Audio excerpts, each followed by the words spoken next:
All right, give me just a minute. All right, good afternoon. I will start off with a statement on Gaza. The Secretary General condemns the death of at least 18 people, including children, women, and 6 UNRWA staff in Israeli airstrikes that hit a school serving as a shelter in Nuseirat on September 11th. This incident raises the number of UNRWA staff killed in this conflict to 220. The Israeli Defense Forces have stated that they had targeted a command and control center in the compound. This incident must be independently and thoroughly investigated to ensure accountability. The continued lack of effective protection for civilians in Gaza is unconscionable. Civilians and the infrastructure they rely on must be protected, and meet the essential needs of the civilian population. The Secretary General calls upon all parties to refrain from using schools, from using shelters and areas around them for military purposes. All parties to the conflict have the obligation to comply with international humanitarian law at all times. The Secretary General reiterates his call for an immediate ceasefire and the immediate and unconditional release of all hostages being held in Gaza. This horrific violence must stop. And just an update for you on the polio vaccination campaign, which is continuing despite the numerous challenges we keep talking about. UNRWA tells us that as of yesterday, 530,000 children have now received the vaccine across the Gaza Strip. Meanwhile, the World Health Organization and its partners, in collaboration with the United Arab Emirates, organized yesterday the largest medical evacuation from Gaza since October 2023. WHO tells us that 97 sick and severely injured patients and 155 of their companions were transported via the Karim Shalom crossing to Ramon Airport in Israel for onward travel to Abu Dhabi for specialized care.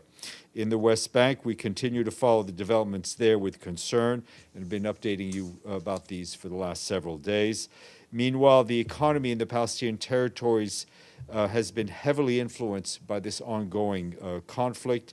A report by the UN Conference on Trade and Development, otherwise known as UN Trade and Development, issued today a report that revealed that Gaza's gross domestic product plummeted by 81% in the last quarter of 2023, leading to a 22% contraction for the entire year. By mid-2024, Gaza's economy has shrunk to less than 1/6 of its 2022 level. According to the report, the West Bank has been undergoing a rapid and alarming economic decline as well. More is online. Turning to Lebanon, as you well know, the situation on both sides of the Blue Line continues to be fragile and is taking its toll on civilians, and particularly in children. Our colleagues at the interim force in the peacekeeping force in Lebanon, UNIFIL, tell us that 2 children were reportedly killed by a drone strike in southern Lebanon yesterday evening. UNIFIL reiterates its condemnation of any attacks on civilians, which must stop. Again, UNIFIL calls on all parties to the conflict to cease the exchange of fire across the Blue Line and return to a cessation of hostilities. UNIFIL will continue all efforts to use its mandate to de-escalate the situation and underscores that a diplomatic solution must be found. This morning, the Secretary General spoke at the global call on the Summit of the Future, which was organized by Namibia and by Germany, who, as you know, are the co-facilitators of the intergovernmental negotiations on the Pact of the Future. Member states are in the final negotiations for the 3 agreements to be adopted at the summit: the Pact of the Future, the Global Digital Compact, and the Declaration on Future Generations. In his remarks, the Secretary General urged countries to push hard for the deepest reforms and most meaningful actions possible. We need maximum ambition during these final days of negotiations, he said, because the challenges we face are moving much faster than our ability to solve these challenges. The Secretary General added that the Summit of the Future is an opportunity for far-reaching agreement on international collaboration for a safer, more sustainable, and more equitable world. He called on member states to act swiftly and with vision and with courage and solidarity and in a spirit of compromise to get the 3 draft agreements over the finish line to make the most of this critical milestone on a road to a more networked, effective, and inclusive multilateralism for the 21st century. This morning, our Special Envoy for Yemen, Hans Grunberg, spoke to Security Council members via video technology. He underscored that his primary objective remains the mediation of a sustainable and just resolution to the conflict in Yemen. He mentioned that his office is preparing for further consultation with political parties and civil society to promote a vision for an inclusive peace process in the country. For her part, our acting Undersecretary General for Humanitarian Affairs, Joyce Msuya, said that for the first time on record, 3 districts, 2 in Hodeida and 1 in Taiz, are facing extremely critical levels of malnutrition. 4 more districts are projected to reach that level by October, that is next month. By the end of 2024, she added more than 600,000 children in the government of Yemen-controlled areas are estimated to be acutely malnourished. The coordinated humanitarian appeal for Yemen is only 28% funded. In response to the serious lack of funding for this appeal, OCHA released $20 million from the UN Central Emergency Fund to help our work in Yemen. And also, I want to add that Joyce Msuya said today that she is outraged that aid workers continue to be killed so soon after World Humanitarian Day, which was less than a month ago. In addition to the 6 UNRWA staff who were killed in Gaza, 3 staff from the International Committee of the Red Cross were killed by shelling in Ukraine today. Ms. Masuya said that, like all civilians, aid workers must be protected and must never be a target. In Ukraine, our ICRC colleagues tell us that their staff were killed when a planned aid distribution site on the front lines in the Donetsk region in the east of the country came under shelling. The 2 other staff were wounded when the organization's vehicle were hit.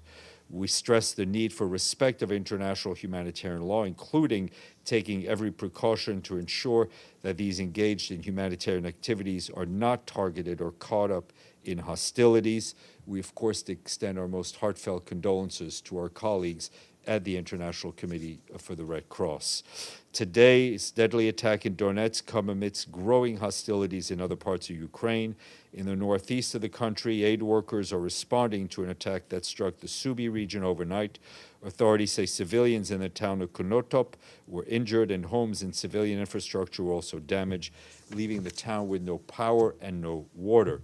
We, along with our partners, are continuing to reach people in need in the front lines parts of the Kharkiv region in eastern Ukraine. Yesterday, a UN-led convoy delivered essential hygiene supplies to vulnerable residents in one community there, including older people and people with disabilities. It was the 7th such convoy in 2024 to the Kharkiv area. Some good news coming out of Libya. Our political mission there tells us that progress was made regarding the crisis surrounding the Central Bank of Libya. In a meeting hosted by the mission today and yesterday, participants from the House of Representatives and the High Council of State on one hand and the representatives of the Presidential Council on the other agreed on taking steps leading to the appointment of a new governor and a board of directors for the central bank. Just to note that our Undersecretary General for Political Affairs, Rosemary DiCarlo, ended her visit to Libya yesterday. In all her meetings there, she underlined our commitment to stand by the Libyan people in their efforts to overcome years of conflict and achieve a durable and sustainable peace. Moving south to South Sudan, the Office of the Coordination of Humanitarian Affairs warns that hundreds of thousands of people in the country risk going without life-saving support unless additional funding is received as soon as possible. This year's appeal to help some 6 million vulnerable people in South Sudan is only 43% funded, with $773 million received of the $1.8 billion that we need. The need for additional resource for response efforts is especially critical given the flooding that has impacted some 700,000 people in South Sudan. Between now and December, about 3.3 million people are expected to be impacted. And turning to Nigeria, our humanitarian coordinator there, Mohammed Malik Fall, has condemned a deadly attack on civilians in Yobe State in the northeast. According to local authorities, at least 128 men and boys were killed by non-state armed groups in Mafa town on September 1st. Many others were injured in the attack, including women and children. Shelters and businesses were reportedly burnt down, and improvised explosive devices were reportedly planted along roads leading to the town. We will be conducting a joint mission there in the coming days with the government and are standby to provide assistance as required. In 2023, more than 4,500 civilians were killed as a result of the conflict in northeast Nigeria. That's according to our report on the protection of civilians in armed conflict. And quick update from the Democratic Republic of the Congo and our efforts to fight Mpox outbreak. UNICEF said today we're stepping up their support to the government to protect the lives of children under 15, who account for about 60% of suspected cases of Mpox and 80% of cases of deaths this year. From the beginning of the year to the end of August, more than 21,000 suspected Mpox cases were recorded in the country, as well as 700 deaths. Over the past week, UNICEF has received the first shipment of Mpox vaccines totaling 215,000 doses. More shipments are expected. UNICEF is also supporting the vaccine rollout through related supplies and logistics and the training of health workers in transportation, storage, and the administration of vaccines to patients. The agency has also enhanced community-based surveillance, the training of health workers, and community engagement teams. UNICEF says they need $35 million to reach over 2.2 million people, including 1.3 million children, over the next 6 months. UNICEF has only received about 21% of that needed amount. And today is the day for South-South cooperation. In a message, the Secretary General said today we celebrate the transformative power of unity and solidarity among developing countries. He underscored that South-South cooperation does not reduce the responsibility of wealthier nations to help tackle global inequalities, but added that strong South-South partnership, along with triangular cooperation, is crucial to building a better future for all. There's a panel discussion for those of you who are interested. It's going on right now. The discussion seeks to spotlight efforts made by member states, UN system, and the private sector and civil society on South-South cooperation. You can watch it on the web TV of the United Nations. Our friends in Geneva, the International Telecommunications Union, released today the Global Cybersecurity Index 2024, which says that countries around the world are improving cybersecurity efforts, but stronger actions is needed to meet an evolving cyber threats. Threats highlighted in the report include ransomware attacks targeting government services and other sectors, cyber breaches affecting industry, costly system outrages, breaches of privacy for individual organizations. The report also provides a roadmap of activities to make further improvements to cybersecurity. I want to bring to your attention a new statue, a new piece of art in the UN Garden. It's called the Kwibuka Flame of Hope, and it's a gift from the Republic of Rwanda. It depicts the Kwibuka flame, which symbolizes the resilience and courage of Rwandans since the 1994 genocide against the Tutsi in Rwanda, when more than 1 million people were systematically killed. This is also a reminder of the need to speak out against hate speech. The flame was installed yesterday afternoon in the North Garden area. It can be seen from the Visitors Plaza, and you will see it during the GA because the journalist's entrance will take you right past it. Take a look at it. It's a moving monument. New resident coordinator, Secretary General has appointed Mama Keita of Guinea as a new resident coordinator, humanitarian coordinator for Niger. She started September 9th, now that she has the government's approval. She brings over 20 years of experience in development economics. We congratulate her and welcome her.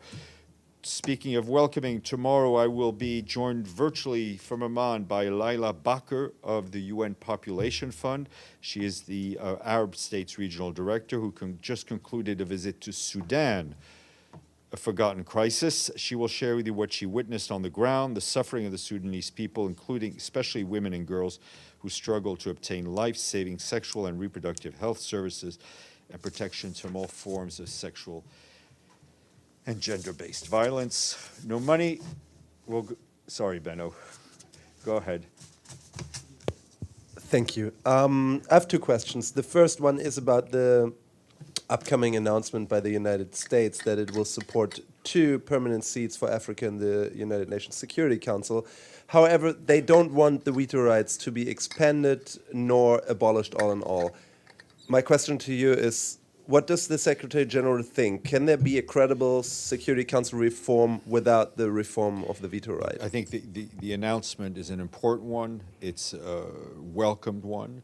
Obviously, I think all of the details of how this will work will have to be decided by member states, but it goes along the lines, the broad lines of what the Secretary General has said, and has lamented, which is the lack of African representation on the permanent members of the Security Council. Then you mentioned the Summit of the Future already. German Chancellor Scholz said that there are differences to bridge still. The SG wants the most ambitious reforms possible. Does he think, though, that there might be a chance that there will be no agreement on September 22? No, we are very...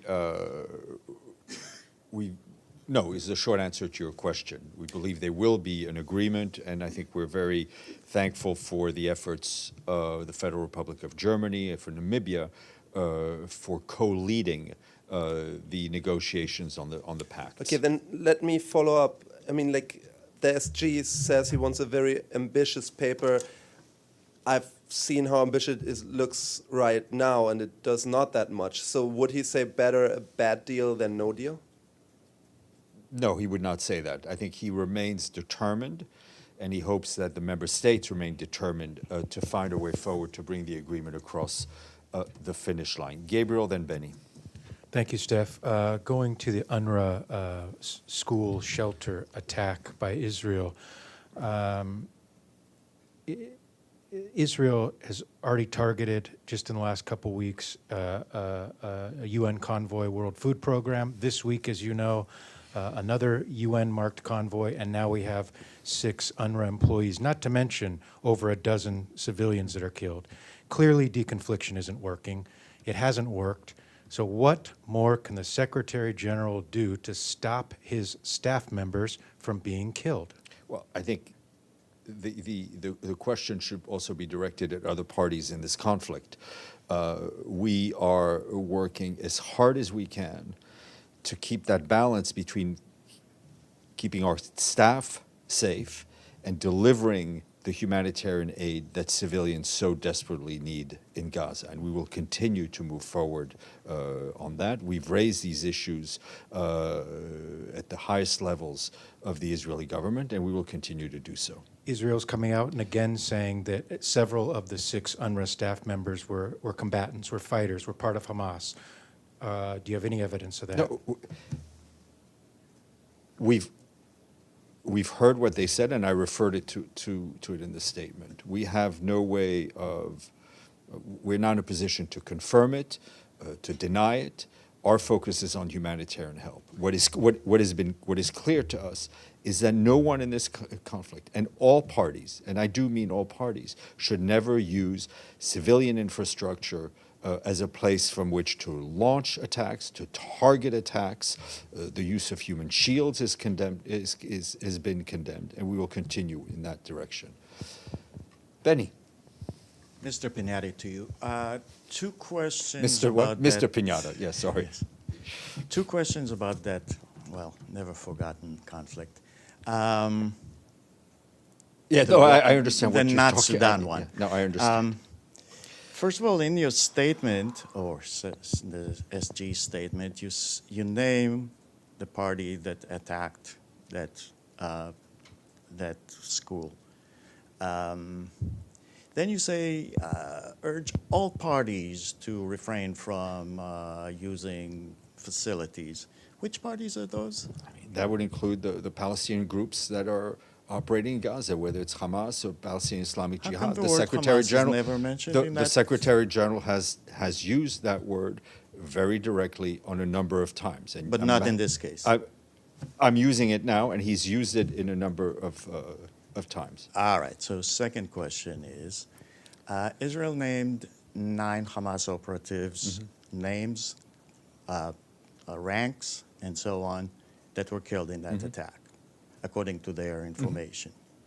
They also say that they asked UNRWA to give them the names of the UNRWA workers who were targeted in that attack, who were Well, killed in I that. hope they who were weren't killed in targeted. that Yes, attack. okay. Sorry. Yeah, yeah.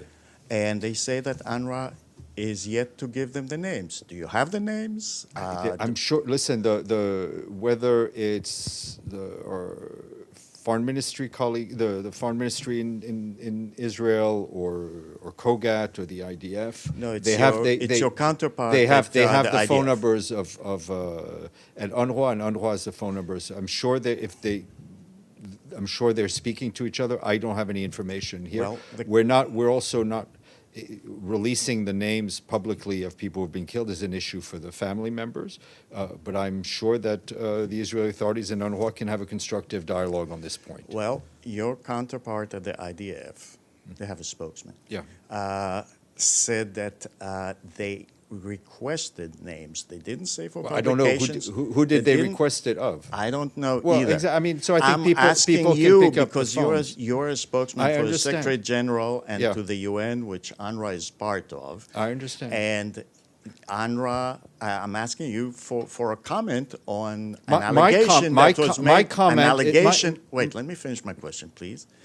An allegation that was made by, a spokesman for the IDF who is involved in that. My comment is that UNRWA has been as cooperative as possible with the Israeli security forces when it comes to accusations that UN humanitarian workers are involved in activities outside of their humanitarian remit. Let me finish. We saw it back in January of this year. We have been as open, as transparent as possible. I would encourage all those involved to pick up the phone and to do it directly, face to face. And as much as I hate to say it, I think solving these problems through spokespeople statements is probably not the best way.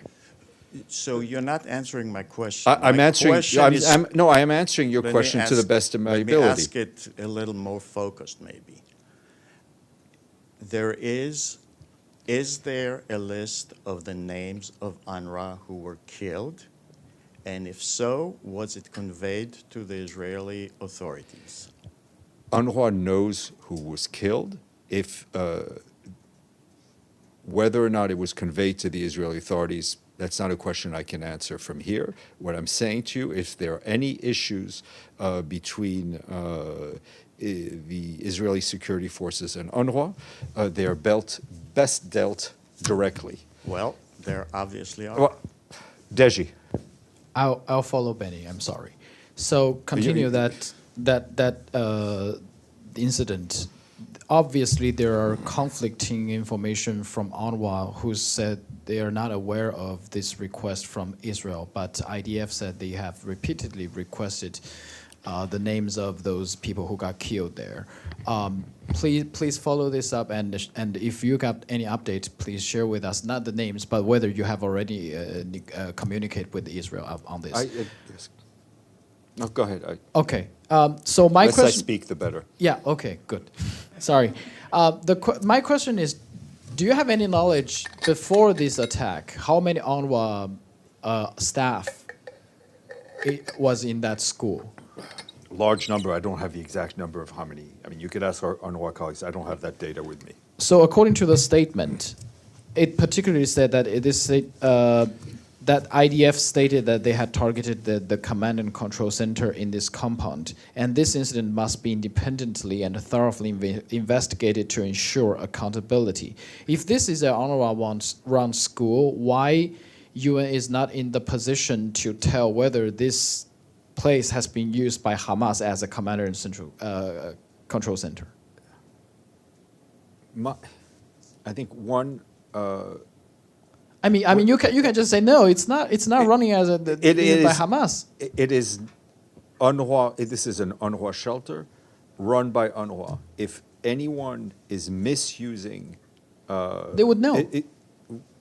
We would know, but if it was people were visibly misusing it, we would know, and I would refer you to the statement that we do not want any parties to this conflict to use UN-run facilities, civilian infrastructure to run military operations. But I still don't understand why you cannot really make comments whether this is Our used. focus, I mean, Oh, I know what the focus of the UN is, but Okay, like good. this is their UNRWA school.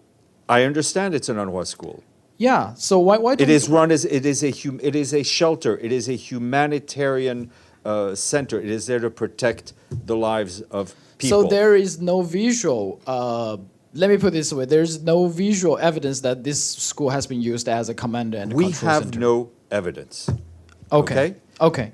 So you said the Secretary General said this incident must be independently and thoroughly investigated. By whom?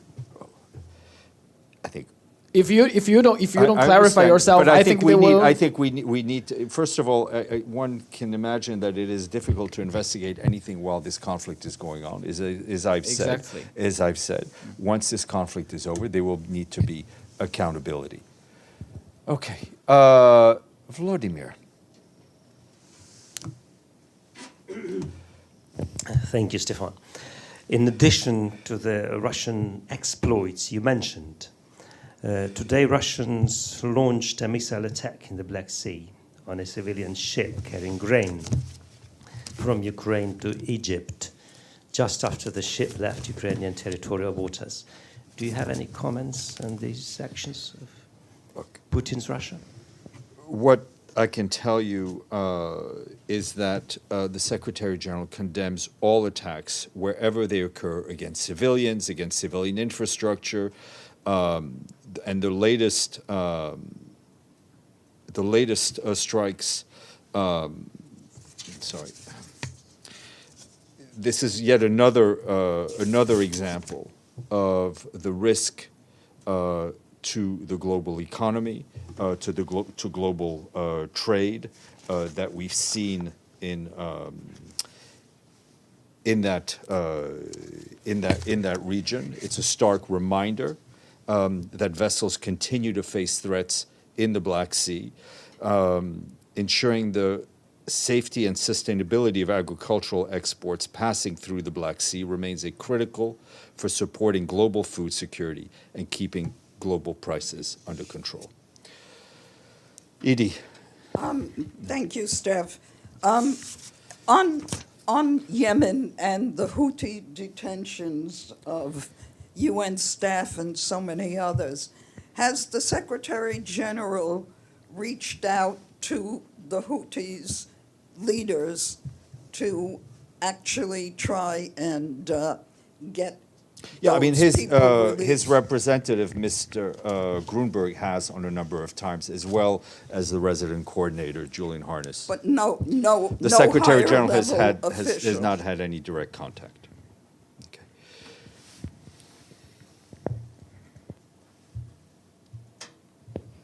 Sorry, Stéphane. Yeah, go ahead. Yeah, go ahead. Sorry. Yes. Question on Venezuela. Still, the U.S. government has announced new sanctions against 16 allies of President Maduro. How does that help the process of dialogue, and what is your position on these sanctions? I don't think it helps. Our concern about respect for human rights and the way the lack of transparency on the election results remains unchanged. Gabriel and then Sunil. Thanks, Steph. Going back to the UNRWA shelter, we're told that there were about 12,000 people sheltering in that facility. Does that sound right That to you? sounds just about right. Yeah. Okay. And a simple question, but I'll ask it anyway. Does the killing of one fighter justify the killing of any civilians in any military action? I understand the simplicity of the question. The point is that everything must be done to protect civilian lives and protect civilian infrastructure. Yes. Thank you, Steph. I have a question about Iran and Iraq. As you know, the president of Iran visited Kurdistan region of Iraq and also Baghdad. And the picture looks like really, I mean, both sides sending positive messages. The reason I'm asking this question is like the region has been very intense, especially in the Middle East, and both sides, the actors of the region, some of them at least, giving us some positive messages. And I wonder how Secretary General views such a picture, like positive pictures, and how he urges the other actors in the region for such a. Look, we hope to see in that part of the world an increase in dialogue, an increase in stability, as opposed to the other way around. Abdelhamid.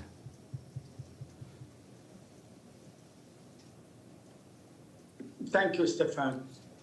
Yes, so UNRWA already lost 220 staff. Does that fall within the policy of Israel to target UNRWA because it's accusing it of being a terrorist organization? So does not UNRWA learn the lesson and see that its staff are targeted by this Israeli onslaught? I'm not sure. Why they I don't can't. learn the I lesson? can't speak to the motivation. I can only speak to right now the results and the condemnation that we've expressed. And yesterday, Stéphane, 5 Palestinians were killed in the refugee camp near the city of Tubas in the West Bank. I haven't heard any word coming from any UN official about those who were targeted by Air Force. Air Force. I have not seen any information on that. I will get back to you if I do. Benny. Just to follow up on Gabriel's question. The other day in a statement, the Secretary General mentioned proportionality as part of the international law regarding wars. What is proportionality? Can you give us a little bit of explanation? I think, Benny, I'll speak for myself. I'm not a native English speaker, but I think I know what the word proportion means. And What I does will it leave- mean I as will far leave as it- the I will laws of leave it- war? I will leave it to those who will stand in judgment on those who have, the parties who've conducted this war. What does it Thank- mean as far as the laws of war, which is the context that The- word the, was the used? proportionality of force vis-a-vis what your aims are and the collateral costs. Thank you.